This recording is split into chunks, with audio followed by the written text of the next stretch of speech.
as tough a silver woven shell that held the sleeper in a stubborn grip.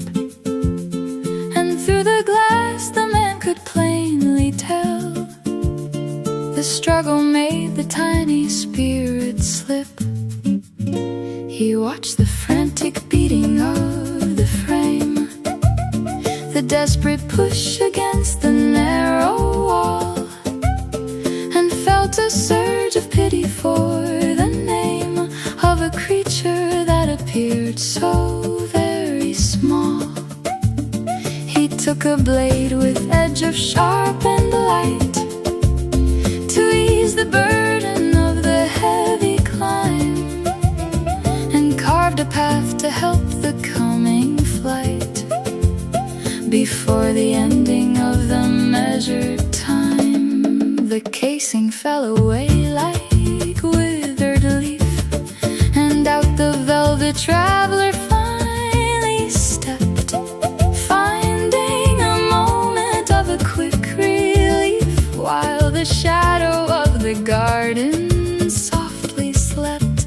But the wings were damp and shriveled at the side, a heavy weight instead of painted sail, with no surging of the golden inner tide to make the fragile membrane strong and hale.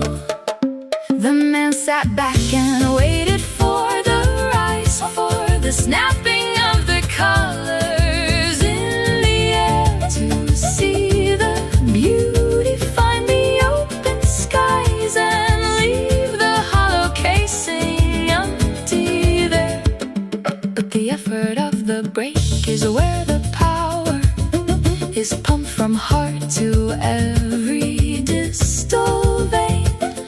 The very struggle in the lonely hours, the only way to overcome the strain, by stealing away the labor of the birth he'd stolen to the strength to lift away, leaving the creature bound unto the earth through all the hours of the golden day.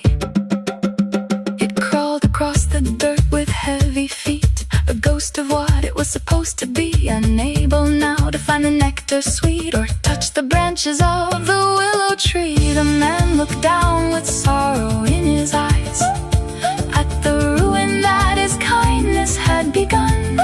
For some are born to labor for the skies, if they ever hope to touch the morning sun.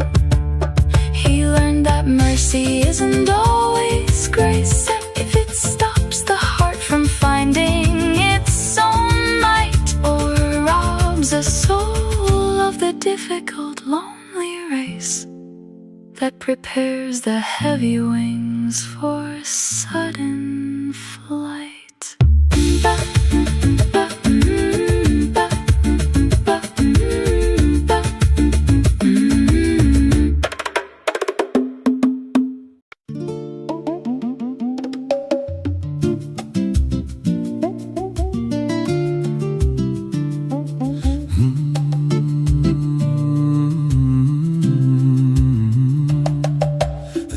Set by a hand not their own,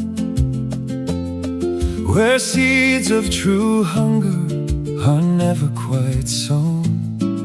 The laundry is folded and stacked in a pile, a gesture of kindness that masks a great trial. When others provide every meal and every plate, spirit grows heavy and settles for fate. For skills are like muscles that wither and fade, if the price of the living is already paid.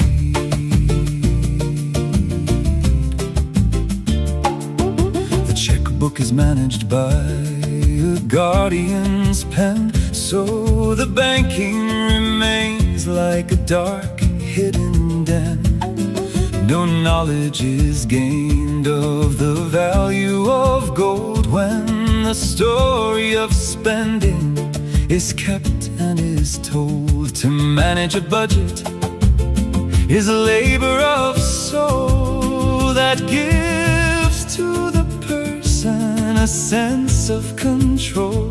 But mercy that carries the weight of the day only serves to stand in the wanderer's way.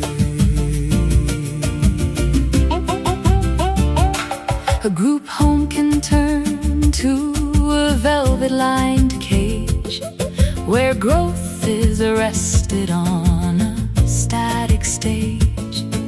The cooking and cleaning are lessons in flight that turn into shadows in the absence of light. If the stove is a mountain they never must climb, they lose the progression of rhythm and time. The care is a blade that cuts open the shell, preventing the strength that would serve them so well. The struggle to balance and the struggle to buy are the winds that allow a person to fly. When we do the labor to keep them from pain, we leave them at rest, but we leave them in chain. A life without effort is a wing without pride, with no inner power or surging of tide. The dirt of the earth is where they must stay, because the hard lessons were taken away.